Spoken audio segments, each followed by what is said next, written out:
Beurre FM. Des pays en débat. Pierre-Henri.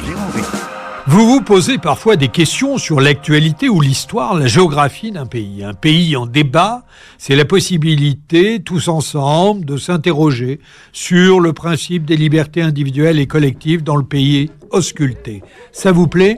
Alors suivez-moi, nous sommes bien sur Beurre FM.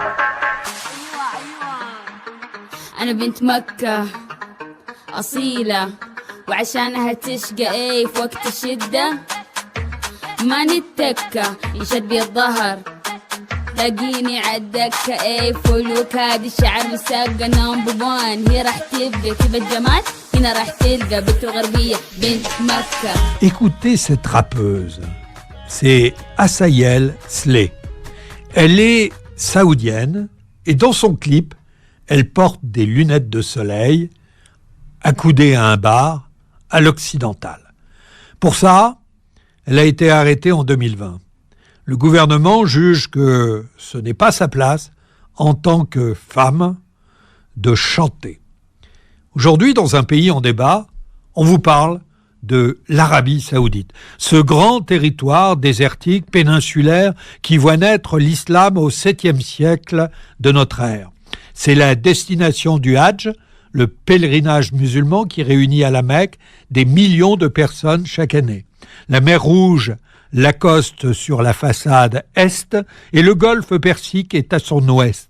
Cette région est le cœur pétrolier du monde. Le Qatar, Bahreïn, les Émirats arabes unis et l'Iran sont les grands acteurs de la course à l'or noir, qui représente d'ailleurs le principal revenu du royaume saoudien.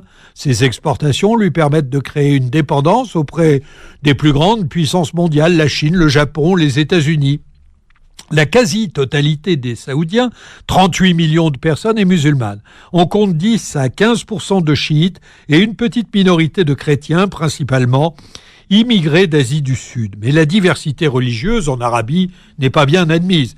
La religion d'État, c'est l'islam sunnite, mais le royaume est influencé par un très fort courant wahhabite. Son expansion chez les territoires voisins est pointée du doigt comme ayant joué un rôle dans le développement de certains réseaux terroristes. Associé à un certain fondamentalisme religieux, le gouvernement saoudien a souvent été accusé de financer ou de soutenir les tendances extrémistes islamistes. On se souvient de l'attentat des tours jumelles à New York en 2001, du rôle de Ben Laden et de ses acolytes saoudiens. Le rival ultime, c'est l'Iran, une puissance chiite contre qui l'Arabie saoudite se bat à n'importe quel prix. Le gouvernement est en guerre avec les Houthis, communauté chiite du Yémen.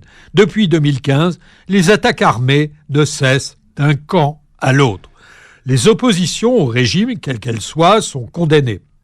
L'assassinat par démembrement du journaliste Khashoggi en 2018 à Istanbul montre le pouvoir meurtrier du gouvernement saoudien. C'est Mohammed Ben Salman, prince héritier du royaume, qui est aujourd'hui soupçonné d'avoir commandité ce meurtre. L'Arabie saoudite détient un record des exécutions. En mars 2022, 81 personnes sont exécutées dans la même journée. Plus récemment, le royaume a condamné à mort 3 mineurs. Eh bien, de cette situation, nous allons parler aujourd'hui avec notre invité du jour, Aminata Niakhaté.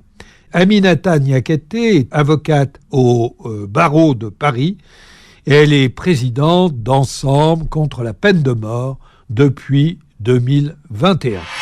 Bonjour Aminata Niakhaté. Bonjour. Alors, vous êtes présidente d'Ensemble contre la peine de mort depuis 2021 et nous allons parler de la situation qui prévaut en Arabie saoudite. D'abord, une première question. Mohammed Ben Salman se présente comme un dirigeant éclairé qui entraînerait l'Arabie saoudite vers la modernité. Quelle est votre appréciation sur ce sujet ? Alors, sur ce sujet, mon appréciation personnelle, pas celle forcément d'Ensemble contre la peine de mort, il a fait, son accession au pouvoir, beaucoup de déclarations intéressantes. Il dit notamment vouloir favoriser l'accès des femmes au marché de l'emploi et même s'il estime qu'elles doivent s'habiller de manière décente, cela ne signifie pas porter une abaya en fleurs noires. Mais dans le même temps, certains commentateurs parlent d'opérations de communication à destination d'Occident, de poudre aux yeux et même d'hommes aux deux visages. Et il est vrai que quelques semaines avant ces annonces sur les droits des femmes, une dizaine de militantes féministes réclamant le droit de conduire ont été arrêtées. La majorité d'entre elles étaient toujours en prison plusieurs mois après. Certaines ont fait l'objet de tortures. Je pense notamment à Loujiane Al-Atoul, j'espère que je ne déforme pas trop son nom. Elle militait pour le droit de conduire des femmes. Elle a été emprisonnée en 2018 pendant 2 ans et demi. Selon ses proches, elle a été torturée, elle a subi des chocs électriques, des humiliations sexuelles, elle a été menacée de viol. En 2019, on lui a proposé d'être libérée si elle tournait une vidéo pour dire qu'elle n'avait pas été torturée. Elle a refusé, elle est donc restée en prison. C'est qu'en décembre 2020, où elle a été finalement jugée, condamnée à 5 ans de prison, dont 2 avec sursis, et elle est sortie qu'en février 2021. Et aujourd'hui, elle a toujours une interdiction de voyage de 5 ans au-dessus de la tête. Donc voilà. D'accord. L'Arabie Saoudite détient un record du monde qu'elle partage d'ailleurs avec la Chine et l'Iran en matière d'exécution condamnés à mort. Cette politique-là est-elle dirigée vers une frange particulière de la population? Là aussi, pouvez-vous nous éclairer? C'est bien, on considère que oui. En avril 2019, on avait pris un communiqué. Il y avait eu un certain nombre d'exécutions et on avait observé que voilà, c'était les jeunes, les femmes et beaucoup d'hommes issus des minorités chiites. Il y a aussi des mineurs aussi qui sont exécutés alors que une commission des droits humains saoudienne avait déclaré suspendre ces exécutions pour les crimes commis par les personnes mineures. Et puis récemment, l'Arabie Saoudite, elle a exécuté 80 personnes et parmi elles, donc il y avait des étrangers et 41 chiites, personnes de la minorité chiite. Donc c'est effectivement une peine de mort qui cible, en tout cas, qui discrimine une population et notamment les chiites. Oui, alors on ne distingue aucun signe d'inflexion en la matière parce que il y a encore une semaine, il y a eu des manifestations dans le nord de l'Arabie Saoudite suite à l'annonce par le pouvoir saoudien de la prochaine exécution de 8 adolescents. Donc, quelle est l'analyse ensemble contre la peine de mort sur l'évolution et l'inflexion possible de l'Arabie Saoudite sur ce sujet? Alors, on ne constate pas d'inflexion. Il y a des déclarations, mais la réalité est tout autre. L'Arabie Saoudite a exécuté 120 personnes au cours des 6 premiers mois de 2022. Et c'est près du double du nombre de personnes mises à mort l'année précédente au cours de la même période.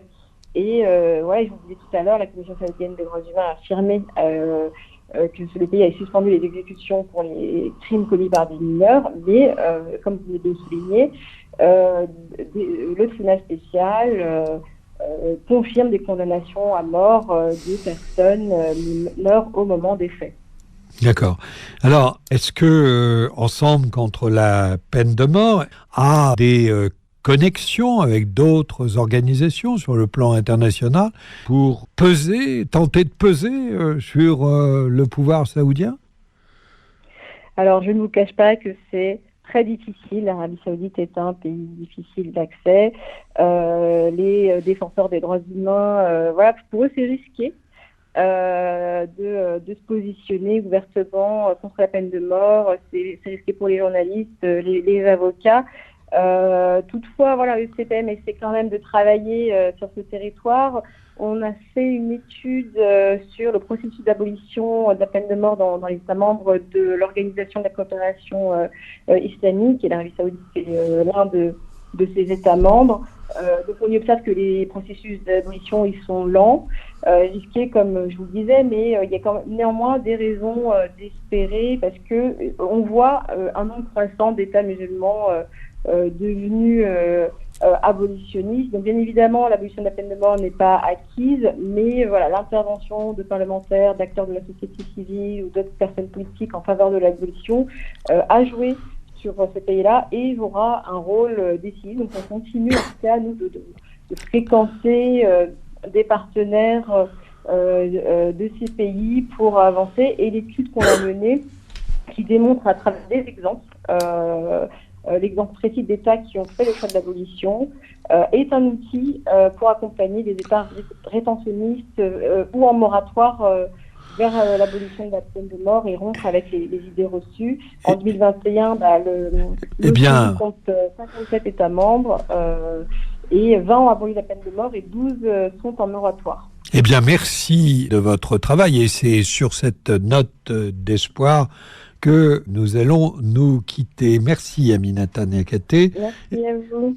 Un pays en débat, c'est terminé pour aujourd'hui. C'est une émission présentée par l'association France Fraternité en partenariat avec Beurre FM. Et merci à Alice et Tariq, sans qui cette émission ne pourrait avoir lieu. C'était Des pays en débat, en partenariat avec France Fraternité.